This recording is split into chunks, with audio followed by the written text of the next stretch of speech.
الحسنى والصعب إذا شئت سهلا ولا حول ولا قوة إلا بالله العلي العظيم. أما بعد. Hadirin jemaah yang dirahmati Allah, alhamdulillah pada malam ni kita dapat bertemu. Saya mohon maaf lewat sikit tuan-tuan, saya daripada Ipoh. Tengok ziarah kawan, anak dia kena leukemia, dan tingkatan darjah 2. Jadi dah kemoterapi 5 kali dah. Saya baru sampai duduk ustaz, mandi tuan-tuan, dah solat terus mai. Baik, jadi gitulah tuan-tuan. Dah tak mai sekolah, dah 2 bulan tuan-tuan. Lepas tu dapat surat sekolah buat cuti potong gaji separuh. Saya agak simpatilah dengan dia sebab tu agak dugaannya agak berat. Antara orang yang saya nampak dugaan berat. Isteri dia sekarang berada di Baling, sedang berpantang sorang-sorang. Keluarga tak ada, duduk Kuala Lumpur dengan anak 2 orang yang kecil, seorang bayi tengah pantang. Dia pula duduk dengan anak dia di hospital Permaisuri Bainun. Anak dia kanser leukemia kan. Dia dah kemo 5 kali, rambut pun dah gugur. Anak dia darjah 2. Sat okey, sat tak okey, sat okey, sat tak okey. Dia antara kanser yang bahayanya leukemia lah. Kalau kanser hidung ke, kanser payudara ke, kanser apa, kita boleh kerak buang. Leukemia mana boleh buang, sebab dia terhasil daripada tulang belakang. Dia keluar daripada tulang belakang tu. Saya darah putih makan darah merah kan. Jadi itulah tuan-tuan, terlambat sikit, saya minta maaf lah tuan-tuan. Baik, kita sambung. Yang saya tanda, kita berhenti di muka surat 143. Kesilapan di luar syariat. Qala musannifu rahimahullahu ta'ala wa nafa'ana bi ulumi fid darain. Kata pengarang, kesilapan di luar syariat. Para nabi dan rasul masih tidak terlepas daripada sifat-sifat manusia biasa. Kita sebut dulu maksum ni daripada melakukan dosa-dosa yang melibatkan agama, melibatkan penyampaian wahyu. Nabi tidak akan tersalah walaupun sekali dalam soal agama. Nabi tak akan berzina, tak akan melakukan dosa, sebab Nabi menjadi contoh dalam pengamalan agama. Dan para Nabi tidak akan tersilap dalam penyampaian wahyu. Takut tersilap, lupa. Lain yang wahyu turun, lain yang dibagi tahu. Itu mustahil berlaku. Nabi tak akan tersilap walaupun sikit dalam penyampaian wahyu, dan tidak tersilap dalam pengamalan agama. Tapi dalam urusan dunia, itu lain. Sebab Nabi diutuskan bukan untuk menguruskan kehidupan dunia. Kehidupan dunia ni contoh macam mana nak repair kereta, macam mana nak buat rumah, macam mana nak masak lamb shank, lobster. Nabi bukan main nak ajak benda-benda tu. Nabi main untuk menjelaskan kita cara hidup. Mana rezeki yang halal, mana rezeki yang haram. Itu urusan Nabi. Cara kita nak masak apa tuan-tuan, itu pandai-pandai lah. Lain masyarakat, lain cara masak lah. Bukan Nabi nak mai jadi chef, buat resipi masakan tertentu. Bukan. Itu terpulang pada masyarakat masing-masing. Yang penting Nabi jelaskan mana yang halal, mana yang haram. Jadi dia nak sebut di sini, Nabi tidak terlepas daripada sifat manusia biasa dalam urusan dunia. Itu kena jelas. Dalam urusan dunia. Dengan sebab itu mereka mungkin juga berlaku kelupaan dalam perkara-perkara tertentu. Lupa dalam isu-isu dunia, ataupun ijtihad Nabi dalam urusan dunia. Macam mana nak merancang, macam mana nak menanam pokok tamar, urusan dunia tuan-tuan. Itu kita kena tanya pada ahlinya.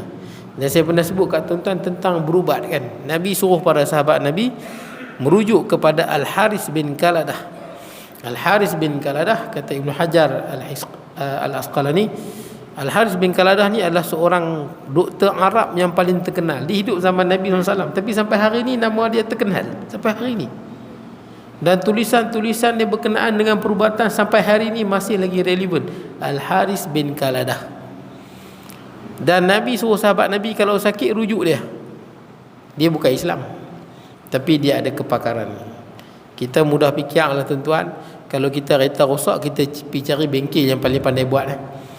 Dia Muslim ke, non-Muslim ke, tapi yang kita cari yang mana? Yang paling pandai repair. Saya dulu pernah motor rosak. Pergi bengkel, kita tolong kedai Muslim, bengkel Muslim lah.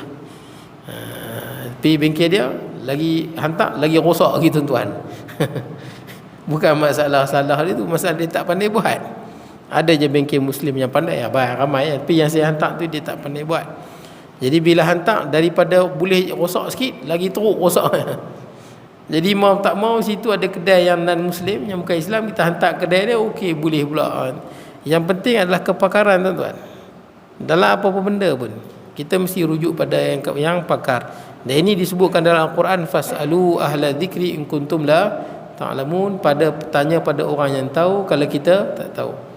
Saya ada orang juga yang kenal, dia pakai Mercedes. Mercedes ni susah nak repair tuan-tuan. Mercedes, apa lagi kereta-kereta Eropah tu, Peugeot kan, Peugeot yang tu susah nak repair tu. Bukan semua orang yang boleh. Volvo, bukan semua orang boleh repair. Bengkel-bengkel baik saya tak tahulah boleh buat tak buat. Ada satu orang tu saya kenal, dia punya kereta rosak Mercedes, bukan semua orang boleh buat. Pergilah kedai, first kita pergilah kedai Melayu Islam kita. Tapi bengkel tu dia tak ada kepakaran, dia tak pernah buka Mercedes. Tapi dah orang hantar, dia buat juga. Bila dia buka langsung tak boleh. Tak apalah, mau tak mau pergi hantar ke bengkel non-Muslim. Bengkel non-Muslim ni memang pakar Mercedes. Sampai bengkel non-Muslim, dia tengok apa? Dia tengok-tengok, dia kata pergi balik dekat bengkel tu. Bengkel ni dah curi dah barang. Ada satu barang dalam Mercedes tu, barang tu mahal. Dia kata pergi balik bengkel tu. Dia buka dulu kan, dia dah curi benda ni. Nak cerita tuan-tuan, dalam bab apa kita kena merujuk pada yang pakar. Kalau ada yang pakar tu Melayu Islam, kita utamakan dia. Melayu Islam, atas dasar Islam. Tapi kalau tidak ada tuan-tuan, kita mesti cari yang pakar lah tuan-tuan. Hatta doktor pun tuan-tuan, betul tak? Kita mesti nak jumpa doktor yang pakar, yang memang ahli dia, memang bidang dia tahu tu kerja dia. Itu Nabi suruh rujuk Al-Haris bin Qaladah. Dia bukan Islam, tapi dia doktor yang jujur. Jangan cakap sungguh, rosak mana elok, mana rosak. Dia akan bagi tahu jujur. Baik, kemudian sebab kelupaan dalam perkara tertentu, misalnya Nabi Muhammad SAW pernah melarang sahabatnya mengahwinkan mayam pokok tamar hingga menyebabkan tidak mendapat hasil pada tahun itu. Ini pernah jadi. Nabi SAW asalnya di Mekah. Nabi duduk di Mekah. Kita tahu baru sambut Maulidur Rasul kan. Nabi berdakwah di Mekah lebih kurang 13 tahun. Nabi hidup di Mekah 53 tahun. Sejak jadi Rasul umur 40 tahun, maknanya Nabi berdakwah 13 tahun. Nabi hidup di Mekah selama 53 tahun. Selama Nabi SAW hidup di Mekah, Nabi tak pernah tengok dia buat pendebungaan tamar. Dia macam ni tuan-tuan, pokok kurma dia ada dua, pokok jantan, pokok betina. Kalau tuan-tuan tanam secara rawak daripada biji kurma, biasanya dia akan dapat 50% pokok jantan, lagi 50% pokok betina biasanya. Sebab tu biasanya dia ambil daripada tunah pokok tu kan. Tahu pokok tu betina, ambil, baru kita tahu confirm ini pokok betina, ni pokok jantan. Jadi pokok ni dia pun ada pokok jantan, pokok betina. Bunga dia tak sama, dia punya daun pun tak sama, dia punya pelepah dia tu. Pelepah tamar kalau dia jantan, dia tajam-tajam, dia punya tajam-tajam tu, warna kekuningan. Kalau pokok kurma betina, dia pelepah dia tajam tapi tak setajam hak yang jantan tu, dan dia kehijauan, dia punya dahan dia tu. Baik, kemudian bunga pula, bunga pokok kurma yang jantan ni dia warna putih macam pink-pink sikit. Putih pink-pink sikit. Kalau bunga pokok kurma betina, dia punya bunga dia tu dia warna kekuningan. Warna kekuningan. Jadi di padang pasir, dia kalau nak bagi cepat, dia punya di padang pasir bila tumbuh pokok kurma, biasanya dalam 7 tahun lebih kurang lah, dia perlu kepada angin tiup. Maka bunga daripada pokok jantan, daripada pokok jantan tu, dia punya bunga dia tu angin tolak, dia akan pergi ke pokok betina, barulah dia menghasilkan buah. Macam tu. Jadi dia perlukan angin. Dia perlukan angin. Jadi ataupun itu normal dia macam tu. Tumbuhlah juga, tapi hasil dia tak banyak, pasal bergantung pada angin. Kalau angin dia tiup memang tepat kena kepada ni, okeylah. Jadi Nabi SAW duduk di Mekah, orang Mekah tak pernah buat macam tu, tak pernah pergi ketuk pendebungan. Nabi SAW sampai di Madinah, orang Madinah dia bagi kahwin, dia pergi kerat pokok bunga daripada pokok jantan tu, dia pergi ketuk pelan-pelan supaya debu dia tu jatuh kepada bunga betina. Ataupun dia ambil, dia kerat bunga jantan tu, dia pergi ikat dekat bunga betina, dia bagi macam tu. Dia pergi ikat. Biasanya ikut angin. Yang ni dia pun nak cepat, dia buat macam tu. Memang itulah budaya orang Madinah. Nabi SAW tengok pelik. Sebab Nabi tengok di Mekah pun memang buah dia pun ada. Maka Nabi pun kata, laulam taf'alu la saluha. Nabi kata, kalau dia tak buat pun, dia akan tetap baik. Kenapa susah-susah nak buat macam tu? Nabi sebut, kenapa susah-susah? Nabi bukan cakap kat dia apa. Bukan Nabi kata, jangan buat. Tak, Nabi cakap di belakang. Nabi tengok orang Madinah ni, dia buat pendebungaan tu. Mengkahwinkan ataupun bunga tu kan. Pendebungaan bunga tamar tu. Jadi Nabi cakap di belakang, laulah taf'alu la saluha. Kalau tak buat itu kan memang dah baik. Jadi ada sahabat yang dengar sampaikan, Nabi kata tak perlu buat. Dah baik dah kalau tak buat. Depa pun tak buat. Bila tak buat, hasil kurma di Madinah jatuh merudum. Sebab apa? Kenapa di Mekah tak? Di Mekah memang tidak sesubur negeri lain. Tuan-tuan pergi Mekah, kurma yang ada di Mekah tu bukan asal Mekah. Kebanyakan buah di kurma itu dah asal daripada mana? Taif. Banyak daripada Taif buah-buah yang tuan-tuan makan tu. Tuan-tuan beli baju-baju yang kita beli tu banyak daripada China. Tasbih, betul tak? Orang balik pada Mekah ni, ustaz, daripada Mekah ni. Tengok made in China. Serban lah ni ustaz, ambil ni. Kita pun seronok pakai Mekah. Tengok-tengok made in China. Tak apa tuan-tuan, yang penting daripada sana lah. Tapi berkatlah doa Nabi Ibrahim tu. Memang banyak rezeki, banyak di Mekah. Memang banyak, tapi bukan berasal dari Mekah. Berasal daripada luar, orang letak di situ. Kenapa? Kerana Mekah tempat tumpuan. Maka banyaklah barang dagangan luar masuk. Jadi rezeki itu banyak di situ. Orang boleh cari rezeki, orang boleh berniaga dan sebagainya. Tapi bukan asal di situ. Sebab itu hasil keluaran Mekah tidak subur macam Madinah. Madinah lagi subur. Jadi Nabi masa tu Nabi tidak tahu bagaimana keadaan Madinah tu. Tu Nabi bersabda macam tu. Tengok-tengok hasil jatuh. Bila tak buat pendebungaan, bergantung pada angin, tak buat secara manual, hasil jatuh. Tuan-tuan pun tahu kan, tuan-tuan pakar buat tanaman kan, pokok-pokok ni kan. Kita biak terus ke kita kena tengok dia, kena tengok kan, betul tak? Tuan-tuan tanam padi, tuan-tuan biak. Tuan-tuan tak buah racun, tak buah apa. Jadi sambau tuan-tuan. Tuan-tuan mesti urus dia, betul tak? Tuan-tuan mesti urus dia, tuan-tuan mesti guna apa? Benih yang bagus punya, tuan-tuan mesti guna racun bagus punya, baja pun bagus. Tak boleh biak macam tu, tak boleh biak macam tu.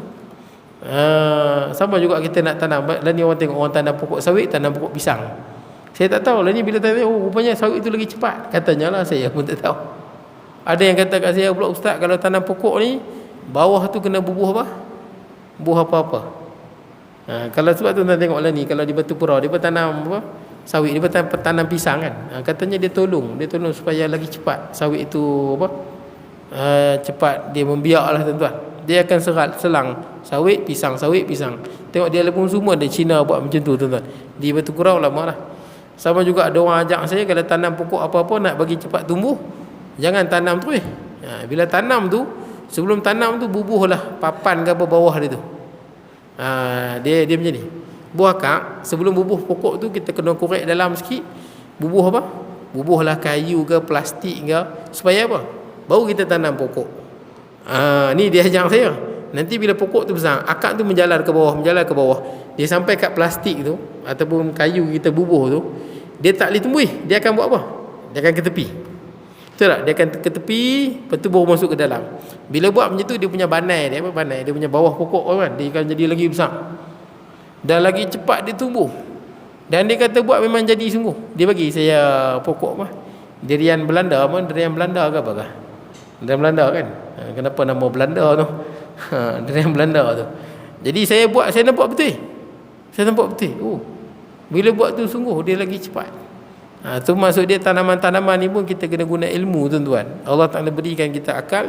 Dengan akal ni tuan-tuan kita boleh olah macam-macam apa? Makhluk Allah dengan kebijaksanaan kita tuan-tuan yang Allah Ta'ala bagi. Baik, jadi tuan-tuan, hasil dia jatuh. Apa kata Nabi SAW? Hingga menyebabkan tidak mendapat hasil pada tahun itu. Ada hasil tapi sikit sangat. Perkara yang sedemikian adalah suatu kesilapan yang tidak berkait dengan perkara-perkara hukum Islam syariat. Ini bukan urusan apa? Syariat. Bukan urusan tentang akidah, bukan tentang fiqh, bukan tentang tasawuf, bukan tentang Al-Quran, hadis. Ini berkenaan dengan urusan dunia. Macam kita masak lah, betul tak? Mana kita nak tahu buah garam dulu ke, buah apa dulu ke tuan-tuan? Mana kita tahu? Orang masak dia tahu masa bila apa nak buah garam, masa bila nak buah ni, takat mana kita nak bubuh ni, masa bila kita nak, dia tahu tuan-tuan. Walaupun kita kalau bagi bahan sama, tapi cara masak tak sama, tak jadi. Walaupun bahan sama sebiji. Baik. Tapi ini bukan syariat. Betul tak? Ini bukan urusan syariat. Baik. Kemudian, namun demikian ulama yang berpendapat bahawa perkara yang seperti itu berlaku dengan hikmah tertentu pula yang menjadi suatu pengajaran kepada umatnya dalam masalah urusan dunia. Urusan dunia tuan-tuan. Tuan-tuan boleh baca lagi dalam kitab sirah Nabi SAW dalam perang Badar. Perang Badar. Nabi SAW berpandangan waktu Nabi nak berkemah tu, Nabi dah berhenti berkemah, berkubu. Musuh ada di depan. Nabi berhenti berkubu. Nabi bagi tahu kat sahabat, kita berhenti berkubu di sini. Ada seorang sahabat Nabi nama dia Hubab bin Munzir. Hubab bin Munzir kata, ya Rasulullah, yang berhenti di sini ni wahyu daripada Allah ataupun perancangan Nabi SAW? Dia tanya dulu. Kalau Allah yang perintahkan berhenti di sini, sudah tentulah di sinilah yang terbaik. Ataupun ini semata-mata pandangan dan perancangan Nabi SAW dalam strategi peperangan. Bila dia tanya macam tu, maka Nabi berkata, bahkan ini adalah strategi. Ini pandangan aku lah, ini strategi, ini adalah cara untuk berperang lah, pandangan Nabi SAW. Bila Nabi sebut macam tu, baru dia bagi pandangan. Dia kata, wahai Rasulullah, kalau begitu saya berpandangan kita kena ke depan sikit. Sebab apa? Sebab di sana ada perigi Badar. Ada kolam Badar. Jadi kita kena sampai dulu di situ sebelum musuh sampai. Dan kita kena jadikan air semua perigi sumur Badar tu berada di pihak kita, bukan di pihak musuh. Bila Nabi dengar pandangan tu, Nabi terima. Itu yang bergerak ke depan lagi tu. Dan perigi Badar berada di pihak tentera Islam. Senang kalau perang kita perlukan air kan, air untuk hydrate. Baik, jadi tuan-tuan, itu Nabi terima tuan-tuan pandangan sahabat Nabi yang lain. Baik, yang penting tuan-tuan dalam urusan dunia, termasuk juga dalam perang Uhud. Perang Uhud, Nabi SAW waktu dalam perang Uhud, Nabi berpandangan perang Uhud jangan keluar daripada kota Madinah, duduk dalam kota Madinah. Itu pandangan Nabi SAW. Sebab Nabi bermimpi sebelum perang Uhud, kan pada tahun 3 Hijrah tu, tentera musyrikin nak balas dendam kekalahan mereka dalam perang Badar. Jadi apa yang mereka buat pada tahun 3 Hijrah, mereka bergerak pada bulan Syawal, 7 Syawal tu mereka bergerak nak memerangi Nabi SAW di Madinah. Maka Nabi bermimpi pada malam tu. Pertama Nabi tengok pedang Nabi sumbing. Yang kedua Nabi SAW tengok Nabi memasukkan tangan Nabi dalam baju besi yang kukuh.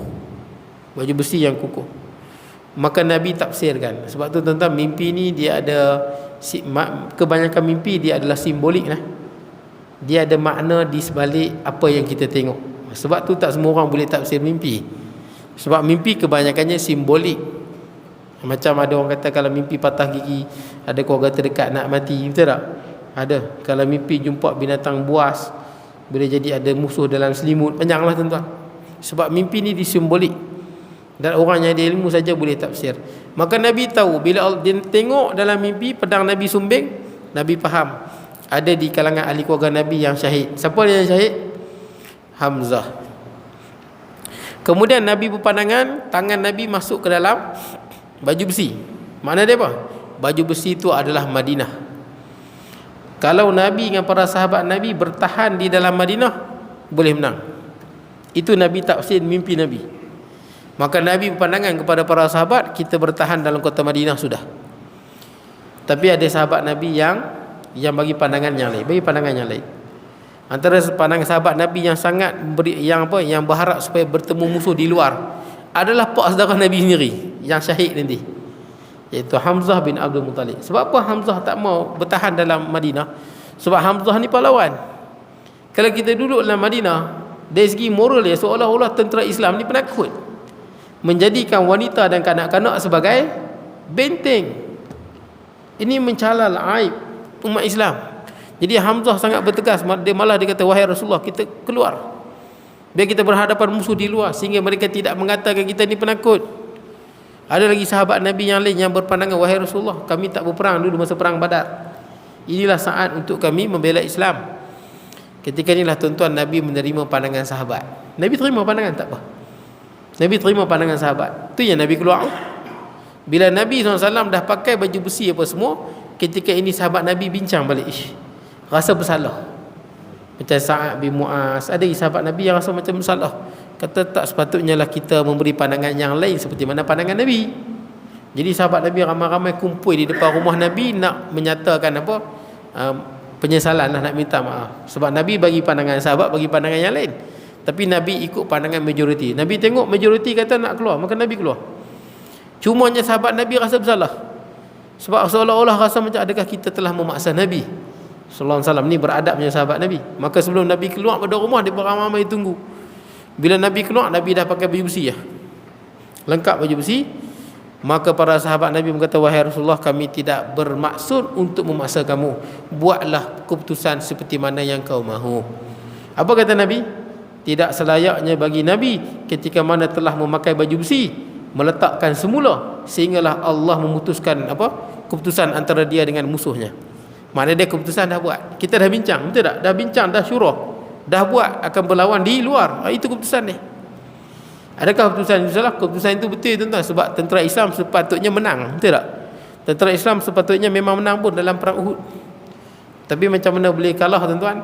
Kerana ada 50 pemanah tu kan, yang duduk atas bukit tu, yang dia turun. Nabi kata dah jangan turun, dia turun. Kalau dia tak turun, tuan-tuan, umat Islam akan memperolehi kemenangan yang kedua. Tapi tuan-tuan dah menjadi apa, ketetapan. Yang 50 tu pun bukan niat nak derhaka, tapi dia persangka peperangan dah tamat. Itu yang dia berturun tu. Dia persangka peperangan dah tamat. Tapi bila dia berturun, Khalid Al-Walid pusing. Sebelum ni Khalid Al-Walid belum masuk Islam lagi. Dia masuk Islam kemudian. Khalid Al-Walid tengok dia berturun, dia pusing. Dia naik ke atas, dia tawan di puncak bahagian artileri, tuan-tuan. Artileri lah kita kata, yang duduk belakang ni. Dia tawan itu dan umat Islam pun kalah. Tapi saya nak ceritanya, tuan-tuan, Nabi SAW menerima pandangan sahabat dalam urusan dunia. Tapi dalam urusan wahyu, semayang berapa rakaat, zakat banyak mana, ini semua dalam Al-Quran. Tentang hukum hakam dalam Al-Quran, dalam hadis, ini semua daripada Allah Subhanahu Wa Taala. Wa ma yantiqu anil hawa in huwa illa wahyun yuha. Nabi tak sebut dalam urusan agama, Nabi tak sebut melalui nafsu, tapi ini semua wahyu yang diwahyukan kepada Nabi SAW. Tapi dalam urusan dunia, tu dalam Quran sebut, fasalu ahla dzikri in kuntum la ta'lamun. Tanyalah pada orang yang tahu, yang mahir, yang hebat dalam bidang tu, kalau kamu tidak tahu. Baik, tuan-tuan. Kemudian namun demikian, yang tertentu pula yang menjadi suatu pengajaran kepada umatnya dalam masalah urusan dunia. Saya bagi contohnya, kalau tuan-tuan ingat dulu Ustaz Harundin rahimahullah. Kita tahu Ustaz Harundin ni terkenal dengan orang yang pakar perubatan lah dalam Malaysia ni. Dia mengasaskan Darul Syifa. Anak murid dia ada ribuan anak murid dia, tuan-tuan. Darul Syifa kan, anak murid dia yang apa, menyembuhkan orang yang sakit-sakit. Dan kita tahu Ustaz Harundin ni, dia beberapa kali masuk Kaabah. Kaabah dia sempat masuk.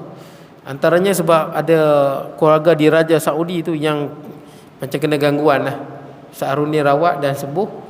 Dan keluarga di Raja Saudi tu minta, kata kat Ustaz Harundin, minta apa saja dia boleh bagi. Minta apa saja dia boleh bagi. Ustaz Harundin kata, aku nak masuk Kaabah. Ustaz Harundin tu yang meninggal di Amerika tu kan, Texas. Kubur dia pun di sana. Orang asalnya Perlis. Jadi bila diminta pada penguasa tu, dia nak masuk Kaabah. Penguasa Arab Saudi tu kata, tu senang sangat. Ni orang betul-betul very powerful lah. Itu senang sangat, mintalah benda lain. Ini minta masuk Kaabah, bila-bila pun boleh masuk. Memang orang betul-betul kuat. Saruni kata, aku tak mau benda lain, aku nak yang tu ya. Dia dapat masuk Kaabah. Saya lupa 2 ke 3 kali dia dapat masuk Kaabah, sembahyang di dalam Kaabah. Dan Ustaz Harun ni pernah berubat satu orang di Bangi. Isteri dia macam ada gangguan lah. Dia bagi tahu Ustaz Harun dia, isteri dia macam ada gangguan macam tu. Ustaz Harun dia pun berubat. Berubat-ubat sembuh. Orang tu dia bagi kat Ustaz Runding sampul surat, bagi sampul. Ustaz Runding buka sampul tu, ada cek. Atas tu tulis 1 juta ringgit Malaysia. Oh, memang kaya betul tuan-tuan. Dia bukan kaya sembang, ni kaya sungguh. Dia bagi kat Ustaz Runding 1 juta kerana berjaya menyembuhkan isteri dia. Apa Ustaz Runding buat? Ustaz Harudin teringat ada satu masjid di Langkawi yang memerlukan 1 juta. Ada 1 juta, tak cukup dana 1 juta di masjid di Langkawi tu. Ustaz Harudin terus bagi 1 juta tu kat masjid tu. Tak ambil langsung, bagi kat masjid 1 juta tu. Bila masjid di Langkawi tu siap, dia panggil orang yang bagi dia tu. Orang yang bagi kat Ustaz Harudin tu, dia bagi kat Ustaz Harudin pasal sembuhkan isteri dia. Ustaz Harudin bawa dia sekali pergi merasmikan masjid tu.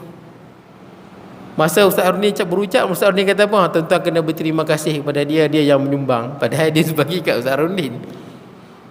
Orang yang ikhlas lah tuan-tuan.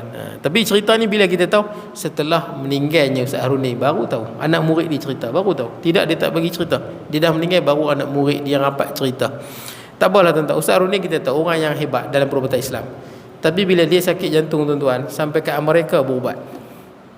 Pasal apa? Di sana ada kepakaran yang tidak ada di sini. Walaupun gagal tuan-tuan, dia punya pembedahan tu kan gagal, tapi kita dah usaha. Benda ini sama tuan-tuan macam zaman Nabi Al-Haris bin Qaladah. Nabi suruh rujuk dia. Sebab tu tuan-tuan jangan menafikan sebab. Saya pernah sebut kat tuan-tuan betapa sebab ni penting tuan-tuan. 16 minit. Saya pernah sebut tuan-tuan tentang Nabi Musa. Kalau pernah sebut tuan-tuan beritahu. Nabi Musa alaihi salam yang mana dia sakit, dia tak nak berubat. Ada pernah saya sebut kat tuan-tuan ke tak pernah? Nabi Musa AS dia sakit, dia tak nak berubat. Kaum dia yang pakar, Bani Israel yang pakar ni, pakar tentang perubatan. Kaum Nabi Musa yang pakar tentang perubatan, dia jumpa Nabi Musa, wahai Nabi Allah, kau makan, kau sakit sekian dan sekian, makan ubat sekian dan sekian, sembuh. Apa kata Nabi Musa? Aku tidak akan berubat dengan apa-apa ubat sehinggalah Allah menyembuhkan aku daripada sakit ni. Dia tak mau berubat. Pasal Nabi Musa kata yang menyembuhkan Allah, bukan ubat. Betul tuan-tuan? Betul? Maka Nabi Musa tak berubat. Doktor-doktor di kalangan Bani Israel tu, pakar-pakar perubatan dah beritahu maka ubat ni sembuh. Nabi Musa tak berubat. Pasal Nabi Musa kata yang menyembuhkan Allah. Aku tak akan berubat mana-mana sehinggalah Allah menyembuhkan aku. Tapi sakit Nabi Musa makin teruk. Dan Allah wahyukan, wahai Musa, engkau tidak akan sembuh sehingga engkau makan ubat yang kaummu bagi tahu tu. Kau takkan sembuh sehingga kau makan ubat yang kaummu sebut tu. Maka Nabi Musa AS pun bagi tahu kat kaum ni, datangkanlah ubat tu. Ubat yang hangpa kata tu bagi tahulah, bagilah. Maka Nabi Musa pun makan ubat tu dan sembuh. Maka Nabi Musa pun termenung. Siapa yang menyembuhkan? Dia termenung. Siapa yang menyembuhkan ni? Maka Allah wahyukan pada Musa AS, wahai Musa, adakah dengan tawakalmu aku akan adakah semata-mata kerana tawakalmu akan meruntuhkan sunnah aku di kalangan manusia? Apa sunnah Allah pada di kalangan manusia? Tindakan aku pada manusia. Tuan-tuan, Allah jadikan manusia, kalau tuan-tuan lapar, tuan-tuan buat apa? Tuan-tuan makan. Betul tak? Allah Ta'ala suruh kulu, makan. Malaikat di langit tak lapar-lapar tuan-tuan. Dan Allah Ta'ala suruh kita kalau dahaga buat apa? Minum. Washrabu, ni sebut dalam Quran. Malaikat di langit tak dahaga sampai bila-bila. Kejadian manusia di bumi ni tuan-tuan terikat dengan sebab musabab. Bila tuan-tuan makan dan tuan-tuan minum, yang bagi tuan-tuan kenyang dan tuan-tuan hilang dahaga itu bukan makanan dan minuman, itu Allah. Tapi Allah Ta'ala nak cerita manusia satu makhluk yang terikat dengan sebab. Itu sunatullah Allah pada manusia, bukan seperti malaikat. Dan Allah Ta'ala sebut apa? Wa ja'alna naumakum subata, dan kami jadikan tidur kamu kerehatan. Ni kita penat. Tak, tuan-tuan penat, saya penat. Bila nak rehat? Malam nanti tidur. Dan ini dibuktikan oleh doktor kan. Doktor sebut malam tidur jangan kurang pada 7 jam. Dan Allah Ta'ala sebut dalam Quran, malaikat di langit tidur ke? Tak tidur. Kita manusia yang lemah. Wa khuliqal insanu dha'ifa, dijadikan manusia itu lemah. Jangan nafikan sebab. Sebab tu Allah tegur Nabi Musa, adakah semata-mata dengan tawakal Musa dan doa Musa Allah Ta'ala meruntuhkan sunnatullah Allah pada makhluk? Yang jadikan sakit Allah, yang menjadikan ubat siapa? Allah. Sebut dalam hadis kan, Allah menurunkan penyakit dan Allah Ta'ala menurunkan ubat. Ada dalam hadis sahih sebut sakit Allah Ta'ala turunkan dan Allah Ta'ala turunkan juga ubat dia. Allah yang jadikan sakit di kalangan manusia, Allah Ta'ala juga yang jadikan ubat di kalangan manusia. Itu sunnatullah dia. Fatadawaw, Nabi kata, maka berubatlah. Itu perintah pada Nabi. Macam senang lah tuan-tuan. Siapa bagi rezeki kat tuan-tuan? Bagi rezeki siapa? Allah. Habis tu tak buat apa? Relax, tidur. Tak, usaha kena. Nampak tak? Makna dia apa tuan-tuan? Usaha mendapat pahala, itu perintah Allah. Tapi jangan bergantung pada usaha. Bergantunglah pada Allah. Habis tu kenapa kita berubat? Kerana itu perintah Allah. Betul tak? Kenapa kita tidur bila letih? Kerana itu perintah Allah, suruh kita rehat. Kenapa kita makan minum? Kerana itu perintah Allah. Manusia dijadikan makan minum, bukan seperti para malaikat. Boleh no? Baik. Jadi tuan-tuan, ada satu lagi kisah menarik tuan-tuan. Nabi Musa sakit. Satu sakit. Ada riwayat kata sakit gigi. Sakit gigi. Maka Nabi Musa AS berdoa pada Allah, maka Allah Ta'ala bagi tahu pokok sekian dan sekian. Ada yang kata pokok apa, daun semambu ke apa tau. Ada yang kata buh kat gigi tu hilang sakit tu. Daun tu lah. Daun apa tau. Nabi Musa AS pergi kat pokok daun tu, bubuh. Yang menyembuhkan tu Allah. Tapi nak cerita, manusia ni terikat dengan sebab. Dia ada sebab musabab tuan-tuan. Tuan-tuan nak rezeki, ada sebab musabab tuan-tuan usaha.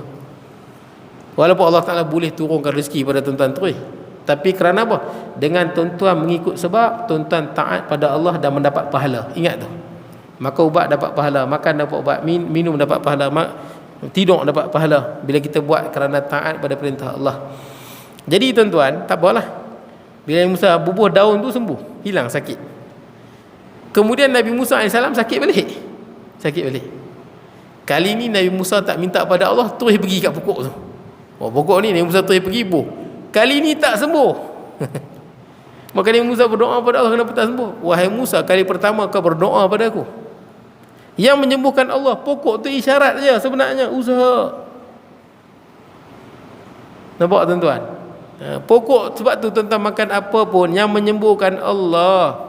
Tapi kenapa kita pergi makan ubat sana? Kerana itu perintah Allah, suruh berusaha. Boleh tak? Pendek lepas ni tuan-tuan kalau sakit pergilah berubat tuan-tuan. Jangan menafikan apa sebab musabab. Itu satu kesilapan. Tuan-tuan ingat kisah Maryam. Selalu saya sebut kat tuan-tuan kan, Maryam. Waktu dia sakit nak beranak tu. Sakit nak beranak, Nabi Isa alaihi salam berjalan jauh daripada Palestin sampai ke Baitul Laham. Jauh Palestin sampai ke Syria tu, berapa puluh kilometer ke. Dia jalan jauh. Malu kan, sebab tak kahwin tiba-tiba mengandung. Masa dia nak beranak tu, dia bersandar di pokok kurma. Fa aja ahal makhat, dia datang sakit nak beranak. Orang perempuan tahulah macam mana sakit nak beranak tu, sakit sungguh. Sakit yang amat-amat, katanya seperti patah tulang 20 tulang serentak. Katanya lah tuan-tuan, orang perempuan beranak tu sakit macam 20 tulang patah serentak.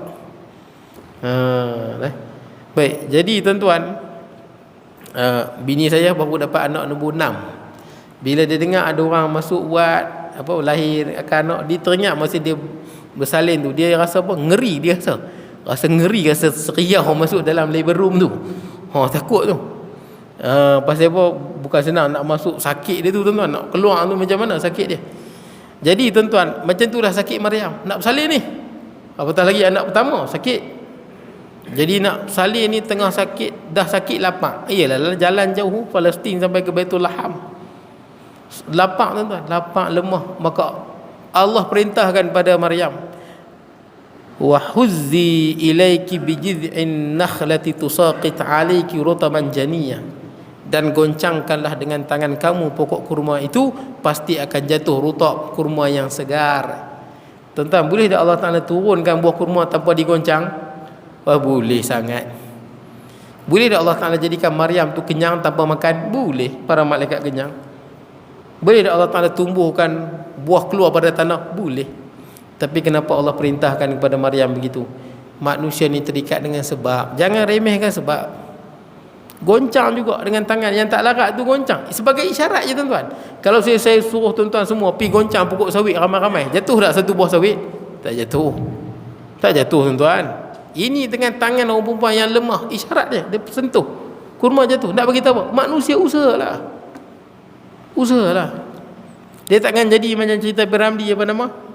Menuju 4 belalang, walaupun pemalas tapi jujur hatinya suci. Tak ada hang malas mati kerina. Tak ada aku pun nak kahwin dengan pemaisuri ke apa ke tuan-tuan, teka-teki ke, tak ada tuan-tuan. Hidup tak macam tu. Itu khayalannya. Hidup takkan jalan macam tu. Dihidup dengan usaha. Baik, kemudian tuan-tuan, sebagaimana baginda pernah bersabda, antum a'lamu bi umuri dunyakum, kamulah lebih mengetahui tentang urusan dunia kamu. Betul lah. Kalau tuan-tuan tanya saja ulama yang paling besar sekarang ni, tuan-tuan, antaranya hebat Dr. Ali Jumaah hebat. Tapi kalau tuan-tuan tanya saya, Dr. Ali Jumaah memang hebat, antara ulama yang hebat terutamanya dalam bidang usul fiqh, alim besar. Tapi tuan-tuan nak tanya saya Dr. Ali Jumaah dengan Gordon Ramsay, tahu Ramsay? Kenal Gordon Ramsay yang masak-masak tu? Siapa lagi pandai masak? Saya akan kata Gordon Ramsay, pasal memang itu bidang dia. Tapi siapa yang pandai-pandai agama Islam tuan-tuan? Dr. Ali Jumaah, antara ulama yang cukup hebat. Tapi kalau pandai masak, Gordon Ramsay lah tuan-tuan. Dia memang tukang masak, master chef masuk tu. Tuan-tuan nak tanya siapa contoh Tok Guru lah tuan-tuan. Tok Guru yang paling hebat lah di Malaysia ni tuan-tuan. Mana-mana Tok Guru lah paling hebat, paling banyak ilmu dia. Nak banding dengan Chef Wan, siapa pandai masak lagi? Chef Wan. Dia dah masak selalu. Nampak tuan-tuan? Pasal itu bidang masing-masing. Kita tak boleh nafikan tuan-tuan. Yang pandai repair kereta mestilah pemain tuan-tuan. Sebab tu kita kalau sakit kita jumpa doktor, kereta rosak kita pergi mekanik. Kemudian walaupun begitu, para nabi dan rasul tetap bersifat maksum dan tidak pernah melakukan kesalahan terhadap Allah. Dengan yang demikian, manusia harus membuat kajian dan penyelidikan terhadap suatu dalam urusan hidup dunia ini. Dalam urusan dunia kena buat kajian dan penyelidikan. Tuan-tuan, sahabat Nabi SAW juga buat cop kan, cop apa? Cincin Nabi itu. Siapa yang cadangkan kepada Nabi? Sahabat Nabi yang cadangkan. Nabi hantar surat ke Rom, Parsi. Sahabat cadangkan, wahai Rasulullah, Rom dan Parsi ni surat kalau sampai tidak ada cop mohor, mereka takkan baca.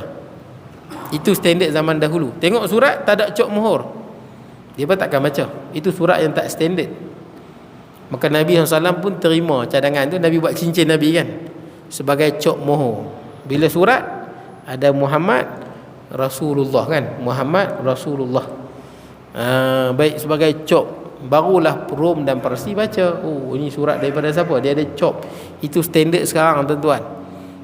Maksudnya kita pun tak boleh nafikan lah standard tu lah. Kita nak minta kerja ke, minta apa ke, macam mana standard yang dia minta tuan-tuan, resume dia apa ke, kita nak ikut betul lah.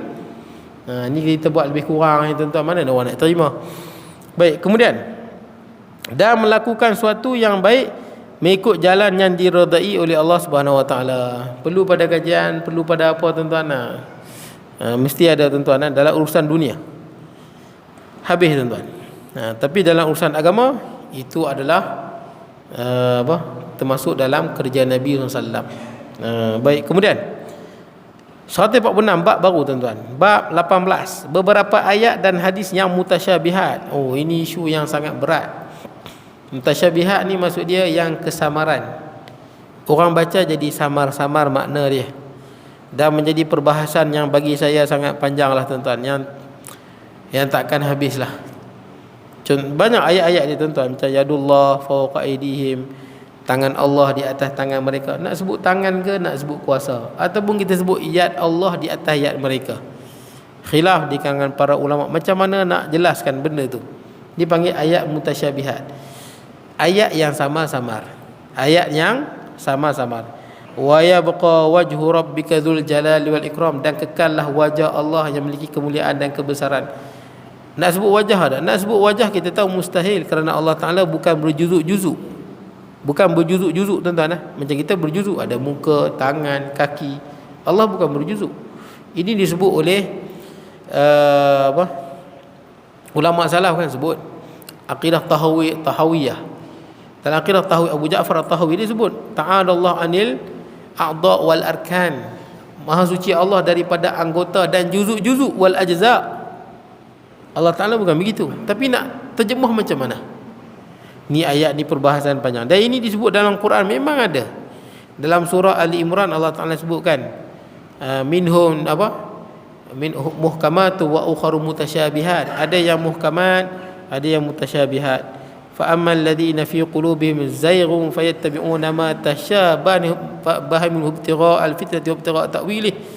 Orang yang dalam hatinya ada kesesatan, ada kecenderungan kepada sesat. Fayattabi'un, depa akan ikut ma tashabaha minhu ibtigha', apa yang samar-samar tu, kerana mereka nak mencari fitnah. Maksud dia apa? Bila sebut tangan, tangan, betul tangan. Anggota. Itulah golongan ayat Quran ni sebut. Tangan tu dikata anggota. Orang lagu ni yang Allah Ta'ala sebut. Inilah golongan yang mencari fitnah dengan mengatakan ayat mutasyabihat itu seperti itu. Mana boleh? Ni ayat mutasyabihat. Ayat mutasyabihat, kita tak boleh bagi makna dengan mutasyabihat tu, sebab dia samar-samar.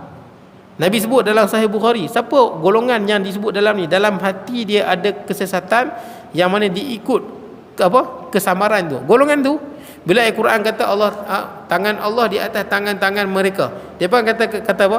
Allah Ta'ala memang ada tangan, cuma tak sama tangan. Ini anggota. Allah Ta'ala ada anggota, cuma tak sama lah. Tangan kita macam ni, tangan lembu macam lain, tangan kambing macam lain, tangan dinosaur lain. Dia kata tangan Allah lain. Pandangan yang betul tuan-tuan, Allah Ta'ala bukan berjuzuk-juzuk. Semua makhluk ni tuan-tuan, tangan-tangan dia semua sama, satu juzuk daripada badan dia. Siapa yang sebut Allah Ta'ala berjuzuk, beranggota, itulah termasuk dalam orang yang telah mengikut orang yang dalam hati dia ada kesesatan. Dia ikut benda yang samar-samar. Habis itu yang betulnya macam mana? Yang betulnya disambung lepas tu kan. Wa ma ya'lamu ta'wilahu illallah, tidak ada orang yang tahu makna sebenar melainkan Allah. Warasiquna fil ilmi, orang yang mendalam ilmu dia, yang ada ilmu, yaquluna amanna billah kullum min indillah, amanna bihi kullum min indi rabbina, kami beriman dengannya semuanya daripada Allah. Cukup. Ayat mutasyabihat kita beriman sahaja. Kita beriman ayat ini daripada Allah, tapi bukan kita percaya mutasyabihat itu pada Allah. Kalau kita percaya Allah Ta'ala ada tangan, ada wajah, ada kaki, ada hati, ada apa semua, kitalah orang yang ada kesesatan dalam hati. Sebab kalau tuan-tuan baca dalam kitab, sampai ada golongan yang kata apa? Allah Ta'ala ni ada semua anggota. Ini golongan yang sebenarnya kecenderungan kepada kesesatan. Allah Ta'ala ada dua mata, nampak? Allah Ta'ala ada dua tangan, tapi dua tangan dua-dua kanan. Ada tuan-tuan, dia sebut betul-betul dah. Tuan-tuan ada dua tangan, Allah Ta'ala pun ada dua tangan, tapi dua-dua kanan. Allah Ta'ala ada dua mata, Allah Ta'ala ada dua kaki, Allah Ta'ala tak ada, Allah Ta'ala ada dua tangan. Ya Allah Ta'ala tak ada apa? Disebut Allah Ta'ala dua kaki, dua tangan, tapi tangan tangan dua-dua kanan, kaki kiri kanan, tangan dua-dua kanan, mata ada dua. Allah Ta'ala ada mulut dan lidah pun ada disebut. Cuma dia kata Allah Ta'ala tak ada apa? Tak ada paru-paru dengan buah pinggang. Pasal apa? Allah Ta'ala tak ada paru-paru pasal Allah Ta'ala tak bernafas. Allah Ta'ala tak ada buah pinggang pasal Allah Ta'ala tak makan. Ini sesat. Ini sesat. Dan perlu saya maklumkan tuan-tuan, kita dah isyak dah tuan-tuan. Kalau tuan-tuan baca dalam kitab Abu Hasan Al-Ash'ari, dalam Maqalatul Islami dan sebagainya, Al-Ibanah fi Usuli Diyanah, dia sebut, dia mengisbatkan tangan Allah, kaki Allah, wajah Allah, tapi dia sebut apa? Ala sifatil ma'an, sifat maknawi. Tuan-tuan tahu sifat maknawi? Sifat maknawi ni sifat yang berdiri dengan zat, bukan anggota. Itulah takwil. Takwil daripada anggota kepada sifat. Sifat ni contoh macam mana sifat? Sifat ni contoh macam kuasa. Berkehendak. Tuan-tuan berkehendak. Betul tak? Melihat sifat. Melihat, mendengar, itu sifat. Nampak tak? Melihat dan mendengar, nampak tak? Dia sifat. Itu kata sifat. Sifat yang berdiri dengan zat. Ulama isbat semua ni nas mutasyabihat dengan makna sifat maknawi, sifat yang berdiri dengan zat, bukan anggota Allah yang berjuzuk-juzuk. Tuan-tuan faham tak? Boleh dapat tangkap Ingat nanti kita akan sebut ni, saya bawa mukadimah ni tuan-tuan, nanti kita akan pergi huraian dalam dia. Lepas ni tuan-tuan kalau jumpa dalam Quran sebut tangan Allah, wajah Allah, bukan anggota, itu sifat. Tapi cuma tak tahu wallahu alam sifat apa. Adakah qudrah, adakah iradah, wallahu alam. Tapi itu sifat maknawi, sifat ma'ani, sifat yang berdiri dengan zat, bukan anggota Allah yang berjuzuk-juzuk. Malah ayat tu sendiri sebut wa yabqa wajhu rabbika dzul jalali wal ikram, dan kekallah wajah Allah yang maha mulia lagi maha terpuji. Kalaulah itu anggota, takkan wajah Allah saja kekal. Takkan wajah saja kekal, tangan, kaki semua binasa. Wajah di situ bukannya anggota wajah, tapi merujuk kepada zat. Panjanglah nanti tuan-tuan perbahasan ni. Ni saya bagi mukadimah tuan-tuan. Akan datang nanti kita masuk tajuk ni lah tuan-tuan. Bab 18 ni. Bab 18. Bismillahirrahmanirrahim. Allahumma ja'al jam'ana hadza jam'an tafarruqan min ba'di tafarruqan ma'suma wa la taj'al minna shaqiyyan wa la mahruma wa la matruda wa sallallahu Muhammad wa alihi wa sahbihi baraka sallallahu alhamdulillah amin.